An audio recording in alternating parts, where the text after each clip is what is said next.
Hi friends, daily curries తినాలని bore కొట్టినప్పుడు సింపుల్గా ఇలాగా పచ్చడి అయితే ప్రిపేర్ చేసుకోండి. ఆ పచ్చడి అయితే చూసేద్దాము, వచ్చేయండి. ఆయిల్ వేసి ఆయిల్ కొంచెం వేడిన తర్వాత దీంట్లో తాలింపు దినుసులు అయితే వేసానండి. ఇక పచ్చిమిర్చి, టమాటా, ఆనియన్, పప్పు, ఇక చిన్నులపాయ కూడా వేసాను అన్నమాట. వీటిని బాగా ఫ్రై చేసుకోవాలి. చింతకాయ పచ్చడి వేస్తాను. టేస్ట్ అనేది చాలా బాగుంటుంది. కొంచెం సరిపోతుందండి.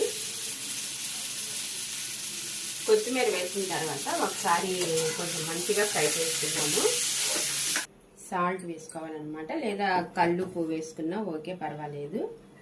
ఇప్పుడు దీనిలో చింతపండు వేయలేదు కదా, కొంచెం అయితే నేను చింతకాయ పచ్చడి వేస్తున్నానండి. టేస్ట్ చాలా బాగుంటుంది అనమాట. మనం ఇలాగ టమాటా, పచ్చిమిర్చిలో చింతకాయ పచ్చడి వేసుకుంటే అయితే మనకి పచ్చడి అయితే రెడీ అయిపోయింది.